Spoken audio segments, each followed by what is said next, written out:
The Democrats had lost 1,000 seats in state legislatures, lost 64 seats in Congress, lost 12 seats in the Senate, lost 12 governorships.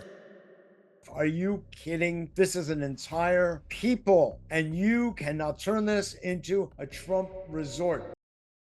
Hello and welcome back to A Better World. This is your host, Mitchell J. Rabin, and I'm very glad you're joining us again today. Today, we're going to have another very interesting show. We have invited back Dr. Jill Stein, who's been on the show several times over the years. A little bit on Jill. She's been the presidential candidate for the Green Party for the last several election cycles, 2012, 2016, and most recently, 2024. She's a physician, she's an activist, she's an environmentalist. She was the Green Rainbow Party's candidate for governor in 2002 and 2010. Jill is also a graduate of Harvard Medical School, magna cum laude, where she studied psychology, sociology, and anthropology as an undergraduate, and then went to Harvard Medical School. She is wholeheartedly committed, as we are here at A Better World, to the idea of people and planet before profit. And that is what makes Jill and the Green Party truly exceptional in our mind here at A Better World, which is why we've wanted to have her on over and again to let people know that there is this kind of choice, even in this otherwise rather contentious and peculiar political scenario. So, Jill, great to have you back. Great to be with you again, Mitchell. Good to see you. Good to see you. So,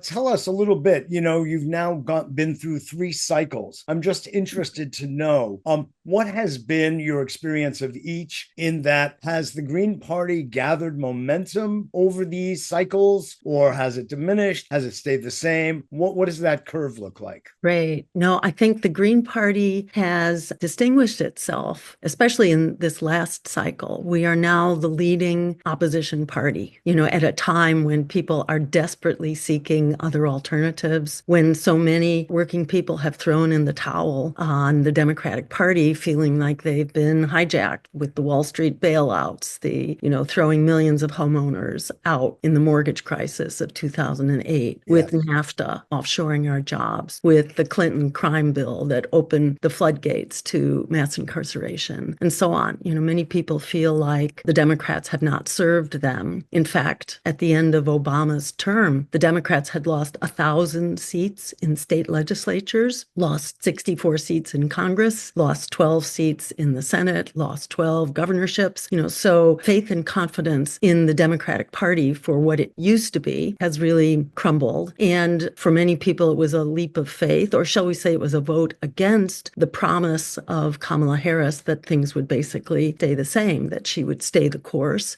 Bernie Sanders was kept far away from her campaign, but Liz Cheney was another voice of the campaign. So, Yeah. Unfortunately, in this two-party system, people wrongly feel like all they have is two choices. So they tend to vote against the most recent power holder. But over the decades, the Democrats have really been losing control. So in this last race, the Greens emerged as the #1 party of opposition. We were the third largest vote getter. After the Democrats and Republicans, we were the next. And we were well ahead of all the other alternative parties. We doubled our vote count from 2020. We received a lot of support, but this That's a was in a lot. climate where there's been such political repression, such a war against alternatives, because the powers that be, the parties of Wall Street and the war machine, know that their days are numbered, that people are voting with their feet. They're staying home in extraordinary numbers. Well over 1 out of every 3 eligible voters doesn't bother to vote for the candidates that are being rammed down our throats. Lots of people did not hear about our campaign, or if they heard about it, mostly what they heard were the smears and the lies being generated from the Democrats' war room, where they spent, just on that propaganda campaign, they spent more than the entire budget of our whole campaign. They had more staffers just to smear and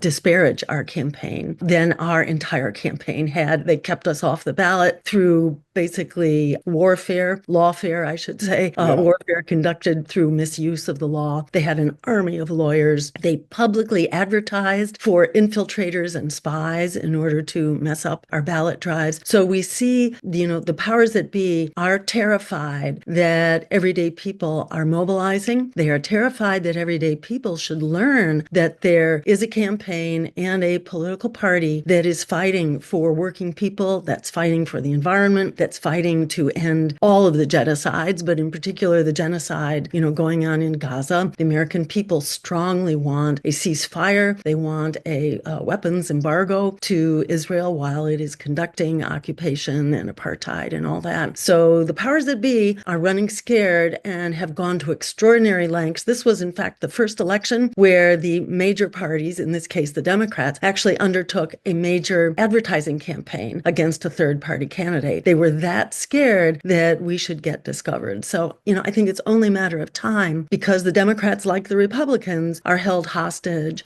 by oligarchy and the war machine. And they're not coming back from that. You may have the Bernie Sanders who occasionally gives, lip service to the real problems and the suffering of working people. Yeah. But it's been shown over and over again that at the end of the day, he will be thrown under the bus. He will have the rug pulled out from under him, that if you oppose the power of the billionaires in the Democratic Party, that you're out of luck and You'll you're pay out the of power. price. You do pay the price, yes. So people are very hungry for something different, and I think it's only a matter of time. And we are, even while the hammer of political repression is coming down, in an unprecedented, heavy-handed way, we are growing and we are thriving, and we are the vehicle for a better world, a world that puts people, planet, and peace over profit. And we have the specific policies, to actually make that happen, and some very exciting campaigns coming up going forward to continue building the momentum. I want to hear about that. I just want to pause for a moment to just say, I'm glad that you went into these types of antics that you described the Democratic Party was hitting you with, pummeling you with, because most people just don't know how down and dirty the Democrats, we kind of expect it from the Republicans. I hate to say that, by the way. I'd rather not. But the Democrats, who always hold themselves up to be high and holier than thou, are absolutely in the dirt with the Republicans pulling the same antics. And for you to spell out the way you did, Jill, was actually one of the questions I had. Tell us what it's like to be behind the scenes. And you did. And I know that's just the tip of the iceberg, but did they actually keep you off ballots in certain states? Oh, yeah. They took us to court in order to throw us off the ballot. They changed the rules of the game in New York State. They tripled the ballot requirement. It was almost impossible for a grassroots campaign to start with. And once it was tripled, it was virtually impossible. We came very close. The requirement was, I think, 43,000 valid signatures. Mm-hmm. Came out with like 40,000. The next biggest signature gathering among the grassroots groups was like 3 or 4,000. So we were just like light years ahead of the competition. The only other candidate who made it on, aside from the Democrat and Republican who were grandfathered in, was the Robert F. Kennedy Jr. campaign, Right. which was funded by a billionaire as the vice president, and,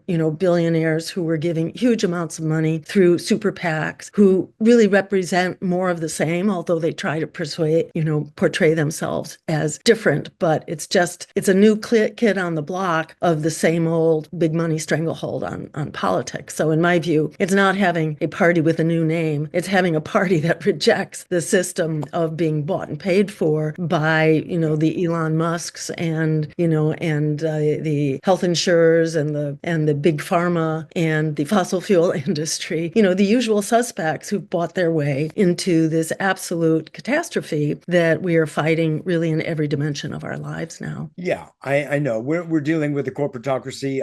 Just to say, at least Bobby Kennedy has been an extraordinary environmental lawyer. He has been a real person for the people and the planet, and I utterly respect him for that. And I just want to say that I think that what he saw was what we all saw, that if you do not play the game, then you don't stand a chance. And I think he held his nose going into making the choices that he did. I don't want to go into into that. I don't want to take our time for that. But given the choice, I think he would way rather have been the environmental lawyer and embracing those values, given the chance. I don't think he was. But just like you're not given the chance, you have to grab the chance over and over again to have your voice heard. In fact, from that point of view, how were you treated this last time by the media? Was that opening up at all? Oh, no, no. There were occasional mainstream outlets that did cover us, and that coverage had an absolutely extraordinary response. And I would point especially to the Breakfast Club, which is one of the major video podcasts for the African American community. And I encourage people to Google it. It's called The Breakfast Club. And my running, I know of it, sure. Butch Ware and I were interviewed, and they tried to ambush us. They did try. They did, really? They did. Oh, yeah. They had a talking head, close friend and associate, a media person covering, from the Democratic Party perspective. And she tried to, tear us down, and we just totally punched back. And let me just say, that dialogue was witnessed by, hundreds of thousands of people. And the comments, people who are not part of the usual machine, more younger and more of color, largely Black audience, and comment after comment. Last I looked, there were more than 20,000 comments. They almost all said, I had no idea there were candidates that actually represent me calling for healthcare as a human right, calling for rent control and affordable housing, calling for the right to a job, calling for reparations for people, descendants of enslaved people, calling for cutting the war machine and ending the genocide in Gaza. People were saying, I had no idea there was such a candidate. I wasn't going to vote. I'm now going out not only to vote Green, but I'm going out to register Green. This put the absolute fear of God into the Democratic Party. And that's when they came out. It was after that that they really clamped down on their repression. I did an interview with they should have a title that says Black Goes Green.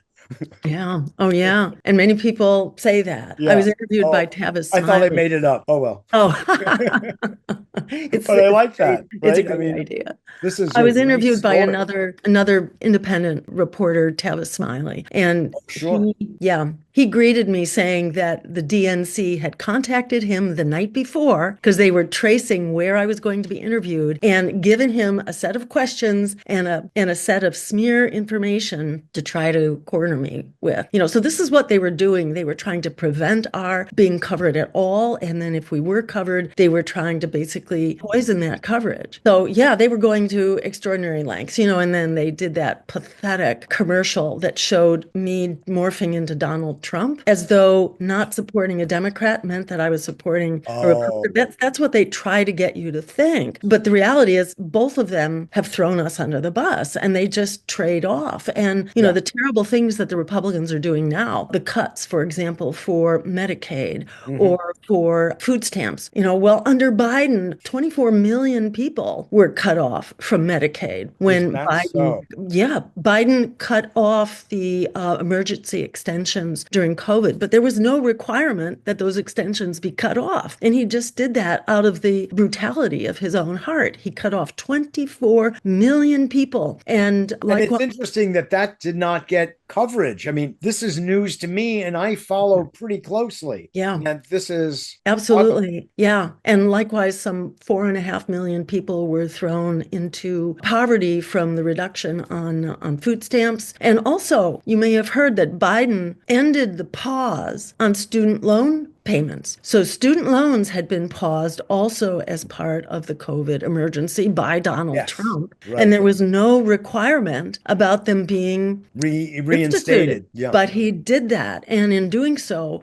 threw millions of people, who were already struggling to keep a roof over their heads and basically created another average $300 a month payment for people, to deal with student loans, which are rapacious and which were generated by Joe Biden to start start with. So Democrats and Republicans have been trading off. And, while it's thought the Democrats are better on climate, fossil fuel emissions have always skyrocketed worse under Democrats than they have under Donald Trump or under George Bush. So the Democrats talk the talk, but they Yes. do all kinds of stuff undercover, like through the Inflation Reduction Act, which Yes. basically required, few people know this, that while it had some good things in it, it had overwhelming bad things. So that before any major renewable project could be built, first there had to be 60 million acres of offshore waters auctioned off for fossil fuels every year, and 2 million acres of public lands auctioned off for fossil fuels every year. So the net was going to be far worse for fossil fuel developments, but the analysis of it was Far extremely better for fossil fuel development, but very. far worse for the renewable energy industry. Yes. Yeah. And far worse for everyday people who are dealing with Right. the costs. And,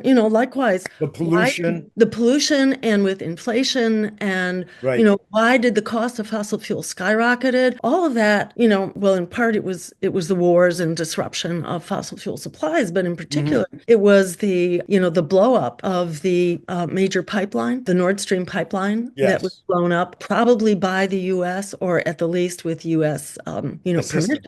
It was the loss of that then triggered this shortage through Europe, which had been, it also triggered the economic crisis in Europe. And arguably, it has triggered the rise of the right wing because the so-called liberal governments allowed the economic legs to be cut off of themselves by buying U.S. liquid natural gas as a replacement Yes. for cheap Russian fuel. Right. We need to get off of fossil fuel, but that's not the Altogether. way to do it. And by devastating these economies, we have helped, really undergird this drive to the right. Yeah. So, we're not going to get out of this mess by trading off one right-wing government against another's. Yes, Elon Musk is, is king now. He's the real president. He ran the first cabinet meeting yesterday, I think. Yes, I I imagine what a heard. joke that must have been to be on, and he had sponsored, he was Trump's biggest donor, bought his way into his Sure. incredible position of And influence. his own wealth has skyrocketed since the election. Just between the election in November to now, It it's is gone up staggering. And this guy staggeringly. who's so busy cutting, public programs himself received something like 36 billion worth of federal contracting, which is what jump-started his wealth. While he is the Yes. biggest billionaire in the race, and Trump has very big billionaires. Here's a statistic to completely knock your socks off. 10 people funded almost 50% of Donald Trump's campaign costs. 10 people funded. It's actually 44%. This is according to Open Secrets. You can just Google it and you can find this public information. It's hardly covered. Now, why aren't the Democrats talking about it? Because they're also funded by billionaires. In fact, by more billionaires than have ever funded a campaign before. So they are, up to their eyeballs in the swamp as well, which is why this Absolutely. won't get fixed by Democrats and Republicans because they both drink from the same trough. They're fundamentally servants of Wall Street and the war machine. So neither of them will critique what is arguably the most destructive forces that ramify into every dimension of our lives. So they'll critique the billionaires, but they won't talk about the billionaire funding. They won't talk about the stranglehold of big corrupt money on the political process.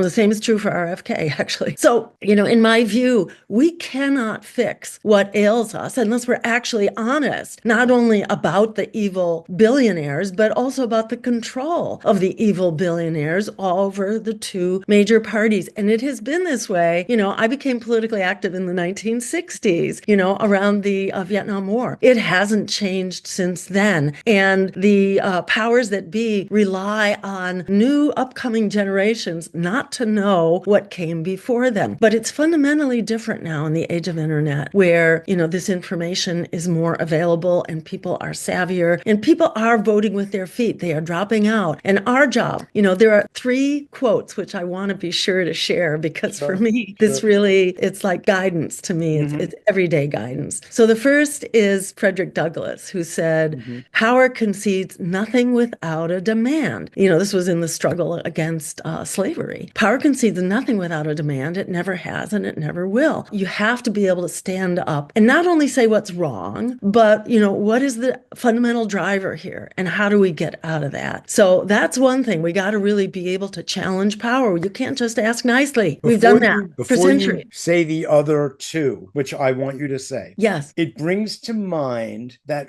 the person we have in the White House is like a little child who will grab anything and everything that he can get his hands on and claim it for his own. That this planet is really a big real estate transaction for this fellow. And he just grabbed Gaza, or trying to. Yeah. And so that quote, Jill, that you just said of Douglas is directly pertinent to this, because I never thought I would be looking to Saudi Arabia to stand up for justice. Yeah. But in this case, them and the Middle East, I think, are the only ones who can slap this guy's hand and say, hands off. Are you kidding? This is an entire people, and you cannot turn this into a Trump resort. And just yesterday, maybe you heard, he put out a video on Truth Social having to do with, basically Trump resort in Gaza. And this is so sick. You went into politics back in the 60s, and so did I. But I also went into the field of psychology because I perceived my way was that these adults are sick.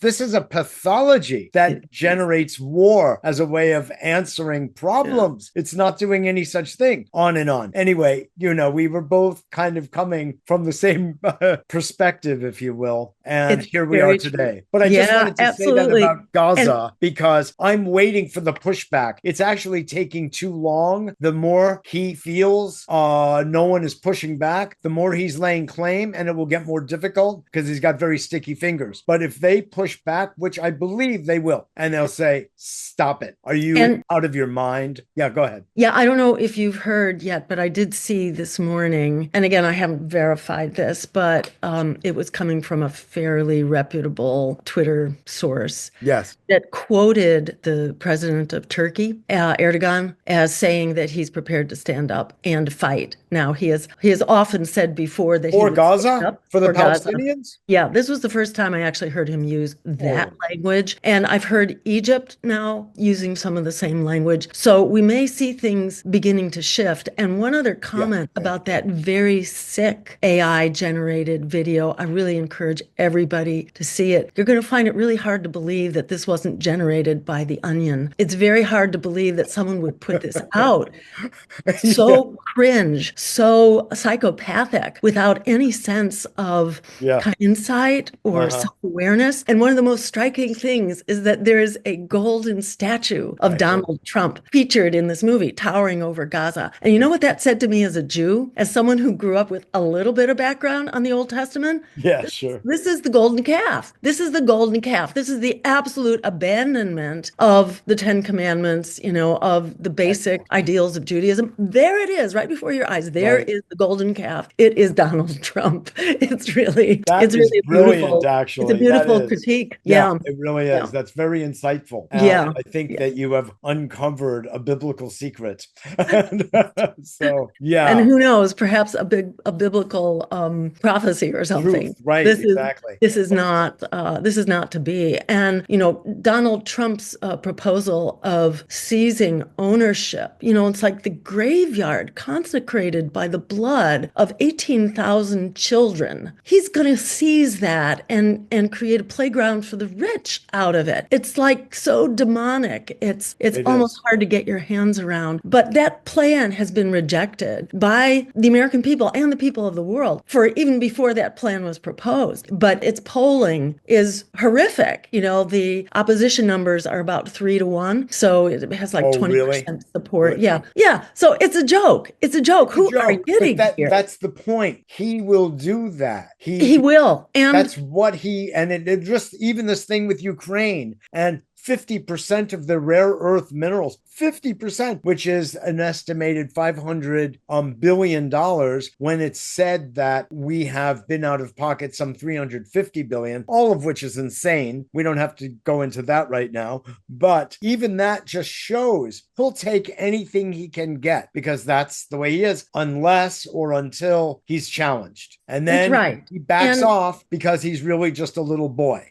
And he yeah, acts like that by swiping out at all of the media that says anything about him that he doesn't like. So and the we media have to understand the psychology of who it is we're dealing with and his cronies. and Anyway, his cronies, including most of the mainstream media as well. yes, And we have to think of ourselves as being subjected to a ginormous psyop, a psychological operation that's being yes, conducted against us that yes. attempts to tell us that we are powerless and that resistance is futile and that we should just kind of lie down and roll over on the And just railroad tracks and wait allow. for the end to come. And, this gets to the second quote I wanted to Yes. mention, which is from Alice Walker, Mm, which says, paraphrasing her a little bit, she yeah. said, the biggest way people give up power is by not knowing we have it to start with. Remember, we're being subjected to a psyop. We actually have enormous power. And Trump's agenda, is a joke. It's a joke. He has nothing to say about the actual crises in the lives of 70, 80% of Americans. The crises of housing, 50% of Americans are really struggling from month to month to keep a roof over their heads.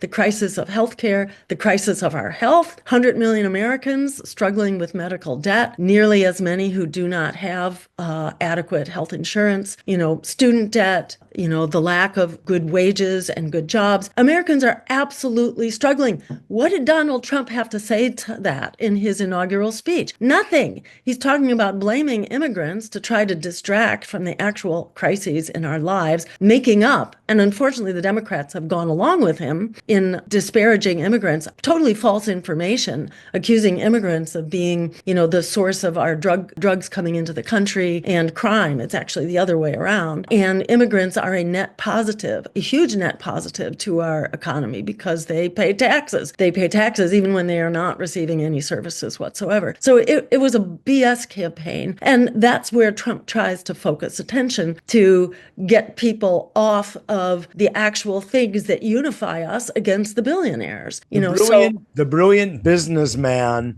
wants huge tariffs that we pay for. That's right. And then he wants to cart out all of the immigrants who do all the heavy labor on the farms and in the chicken and the meat factories that Right. very few Americans really want to do. So, but I'm going to reduce the cost of groceries. But in both levels, on the macro level and the micro level, he's destroying our economy. And And I in don't know fact, why people can't see this. well, actually, they do. And, to look at recent polls, his numbers are going down. He began with I what did was see that. declared as, a victory in the polls. No, it wasn't a victory at all. It just wasn't as bad as he's been in the past. But his Yes, right. best numbers, his honeymoon numbers were like a 3% net positive, which is a Yeah. real squeaker. Yeah. That's Yeah. almost, error in the poll. So that has now reversed and gone further. So he's now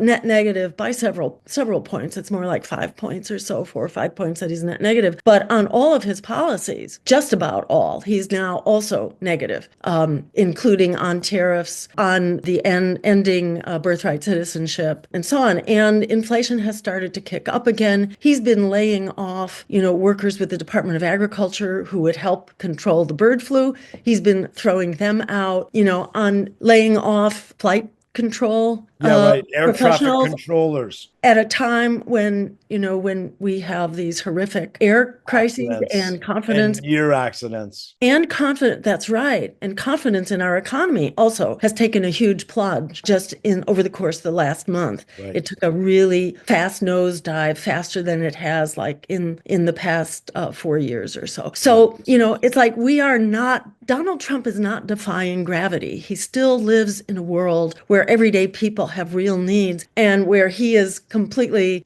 throwing everyday people under the bus. People know that. The media doesn't much acknowledge it, but it is Correct. coming out and it's visible in polls. And Yes. so I'd say prepare for the rebellion. It's already here. It's going to get stronger. I want to Yes. mention that third quote, I and want to then hear the third quote. Yeah. okay, and then I want to mention one other thing about South Korea and how that's a model for what we need to be doing. Oh, interesting. Okay. Yeah. But Sure. the third quote, okay, so Alice Walker was the second, Frederick Yes. Douglass was the first. First. And the third one is Malcolm X, who Mm. said, we're not outnumbered, we're just out organized. We're out organized because we're outspent. Okay. So they got the money, but we've got the people. But what we have to do is get organized. And that's why it's really important Yep. to be organized. And remember that even in the midst of this big psyop that's disempowering us, that's ginning up hostility across, identity groups, in spite of that, the American people continue to poll very strongly in favor of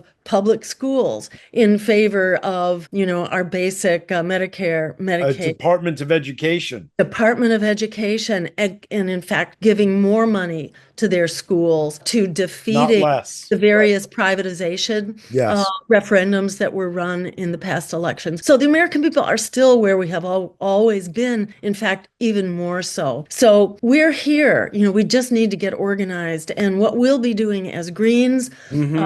in partnership with or participating in various ways along with Workers Strike Back, which is Shama Sawant's group. They just passed, by the way, a tax on corporations of some, I think, 12, I don't remember the number, but they just passed a major tax in What Seattle. group is this? They're called Workers Strike Back. Oh, okay. Shama Sawant was the Seattle city councilor who first Oh, passed a yeah. Oh, okay. $15 living wage I and got really it. triggered that fight all across the country, which has been Yes. enormously successful. She also passed, again, working with the power of a grassroots coalition outside of the Democratic Party, which was fighting them tooth and nail. They passed a tax on Amazon for affordable housing, basically, and several other proposals that have been just really helpful for everyday people. People are passing these all over the place. They supported us. So Shama's interesting. group is called Uh-huh. Workers Strike Back, and she works to help Wonderful. take the place of sold out labor which has sold out, which no longer criticizes, which won't stand up for the workers that are being fired now, even for the federal workers. Really?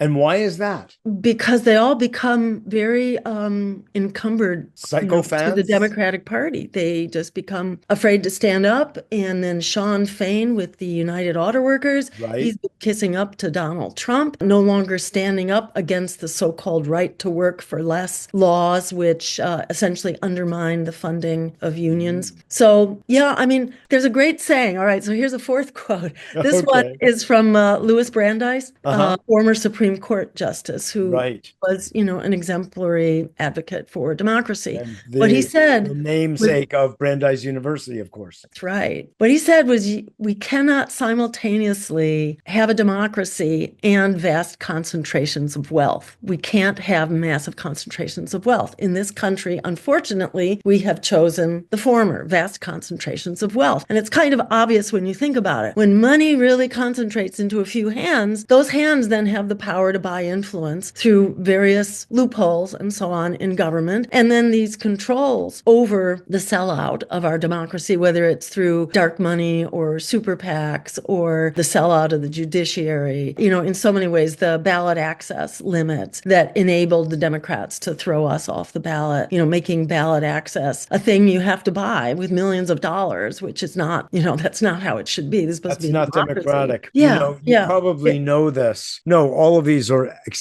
excellent points, and I really appreciate your making them. Princeton University did a study. At this point, it could be 10 to 15 years ago, something like that. They analyzed different forms of governance around the world, and Yes. you know what I'm talking about. I And think it was found that the United States of America did not meet meet the criteria to be defined as a democracy. That Yeah. was 10 to 15 or 20 years ago. This is not new. And if you really look at the whole history of the United States and the robber barons and the Federal Reserve Act and, the Rothschilds, the Warburgs, the Rockefellers, etc., back when they formed the Federal Reserve Bank, when you just look at the whole thing, you see that what we've really had all along is one level or another of a corporatocracy. And of Yes. course, we use the word these days oligarchy because people do. And it's that too. But mainly it's a war machine, as you keep saying, and it's a big pharma machine, and it's a big security machine, and it's a big media machine, and a big chemical machine. And we just know that these are the folks that utterly, completely control Congress. Democrat, Republican, Yeah. all the same to them. They fund And both sides. And what's so critical is that you not let them talk you into their strategy. Their Exactly. strategy is to suppress alternatives and That's to right. smear them and to vilify them. So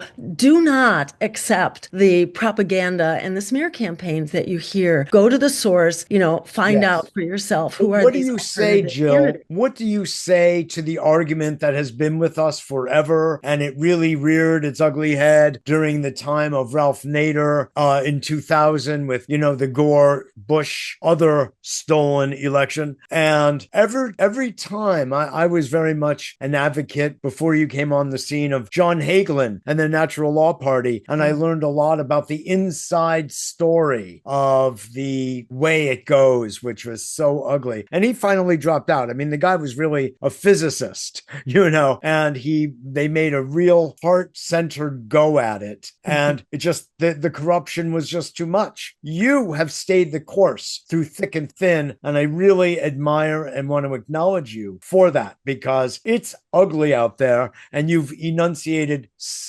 only some of what it is you've gone through. But I really do want to acknowledge you for this, because it's a hard fight. But what do you say to those who say you or Ralph Nader or John Hagelin back then are responsible for the fact that so-and-so got in because you took that vote away from the other side? That old story. Well, it's absolutely false. And if we had time, I mean, we could do another show entirely where I would love to present you the evidence. But, while Obama was in power, during that time, the Democrats lost 1,000 seats in state legislatures. So they you lost mentioned 64 seats in Congress and 12 seats in the Senate and 12 governorships. Not because there was a Green Party there or some other third party competing with them or taking votes away. This has been the major trend. And why did it happen? Because Obama in particular bailed out Wall Street to the tune of trillions of dollars while throwing out millions of homeowners. And that was following Clinton's offshoring of our jobs and, millions of livelihoods for millions of working families. And that's the dynamic. And it continues to happen. And this is exactly what they want you to believe. They want to blame their competitors because they know that their competitors are like the Green Party, like Socialist Alternative, like the PSL, the Party of Socialism and Liberation, that the parties that are actually of, by, and for the people are talking about what we really need. And let me just fill you in that if you try to form an opposition party, the odds are overwhelmingly you will be knocked off of the national landscape within 10 years, more likely within one election cycle. The system is that cutthroat, constrained, cutthroat, rigged, so that opposition candidates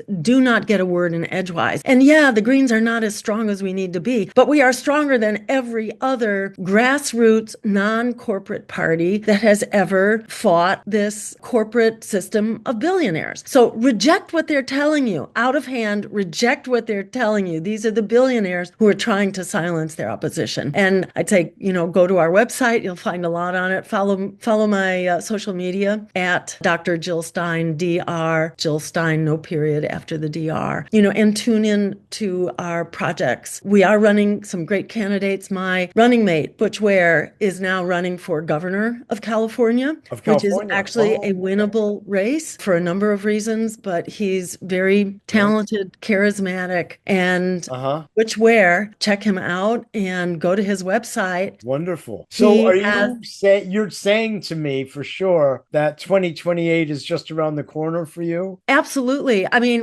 what my role is specifically, I don't know yet, but I will be very much involved difficult. And we have no alternative but to keep up this fight. If we don't fight, it's like a shark. If it doesn't That's swim, right. it sinks like a stone. And we will do that. We need to keep fighting, but it is a perfect time to fight because the crises that everyday people are facing, crushing inequality, climate collapse, endless war, verging on nuclear, rising fascism, these aren't going to go away because we ask nicely. The Republicans are not the solution. The Democrats are not the solution. They have, they've been supporting the cop cities, which are being built all around the country. They have supported, above all, they've been leading the charge on censorship and the war on the student protests on campus and these, really vicious forms of repression of our civil liberties. These parties of war in Wall Street, of the billionaires, are not the solution. The solution really lies in grassroots, people-powered politics. There are many ways to join us, and I really encourage people to do that. And then think like you're in South Korea and check out What's what that South story? Korea What's did. going on? Did they Well, just what impeach happened, the their president declared martial law. I know. Yeah, this was back in December. And now Martial is he law. being impeached? He is being impeached. He is, I think, under house arrest. But what the people of that country did Yeah. that night, so he They declared rose martial law. up. What's that? They rose up. They totally rose up, like within an hour. There were 16,000 people because the parliament had to reverse his declaration of martial law. So he had the army lock down the parliament so that parliamentarians couldn't get in to overrule him. And they had thousands of people show up to basically hold off the army, including the tanks. They helped people scale the walls. The parliamentarians and their staff had to actually scale the walls to get inside where, a lot of people came as well. Yes. They had helicopters that were landing troops inside the walls of the parliament area, and they in had support of the people and the in support parliamentarians. of the people and the parliamentarians. So within 3 hours, they had repealed that state of martial law. People followed up. There was constant live streaming going on. There were 16,000 people out that night within hours to basically demand democracy, not only to overrule the martial law, but then to insist that he be put on trial for treason. And, this is South Korea where they've had to fight, for generations in order to restore their democracy. They're still fighting. And again, basically U.S. puppet militarized regimes. So, and to establish a very strong labor movement, very strong civic movements. They have a lot of civic education. In many ways, South Korea is a model for what we need to be doing as well. But we need that kind of courage. We need the courage of our convictions because, in fact, the oligarchs are not winning the day. Remember, Donald Trump is acting on behalf of 10 people. That's who he essentially represents. 10 people. We have the numbers. We have the values. We have the power if we stand up and demand that we organize for it. And I really encourage you to do that. We'll be helping people not only support local candidates, which is where the fight should be focused, but we will also be helping to fight for Medicare for all, to fight for social housing, to fight to tax the billionaires and the Amazons of the world so that we can actually fund social housing. The American people strongly support these solutions. And, we need to stand up and use the power that we have. I completely appreciate all of this, Jill. And I just want to say what breaks my heart is because I'm also on the inside. Obviously, I do the media. Hello. I do the media, and interview people, but I'm also involved in social impact enterprises, largely in the green space, regenerative farming, ocean restoration, but also I see so much of what's going on. And there are these things called 3D printed houses these days, which they can churn them out a few a day. It's unbelievable. And it's not expensive. We could have everybody housed in this country, literally probably within a year, if there is the will to do it, know, and that is one example. We could clean up the waterways easily for pennies on the dollar. And Mhm. I, sitting here at my little nonprofit, A Better World, am seeing these technologies and opportunities stream by me. And I'm so extra frustrated because I actually know that the solutions are quite simple. They are not complicated. This isn't rocket science. And we can really do it if, as you basically are implying, there is a will to do so and people gather together, which is happening. And Right. that is a very important point. There is an increasing coherence among people to make this country our own the way it was actually designed to be. Mhm. We, the people, Absolutely. We have the power to do it if and we have we the power to do have it. the courage of our convictions, Like and all courage is those four contagious. great quotes you shared with us. Well, Jill Stein, thank you so much, my dear, for all that you're doing and Thank will you. continue to do. I think you'd be a great president. So I'll just keep encouraging you. Thank you, And Mitchell. let's have you back sometime sooner than later, okay? And not Great. wait Love to so do we it. can get some more publicity in an otherwise media starved universe in this country, So that's true. not getting better. So Thank you for doing the critical work. Free media is absolutely essential for us to have a democracy. So kudos to you, and I encourage everybody out there to keep supporting you in the work that you're doing. Thank you thanks so so much. very much. Looking forward to the next one. Good. I'll talk to you soon. Thanks a lot, This Mitchell. is Mitchell Yeah. J. Rabin for A Better World. I hope you enjoyed that as much as I did. Just this is what's paving the way for a people's America. And that's what we really want. So thanks for joining. And I look forward to seeing you all next week.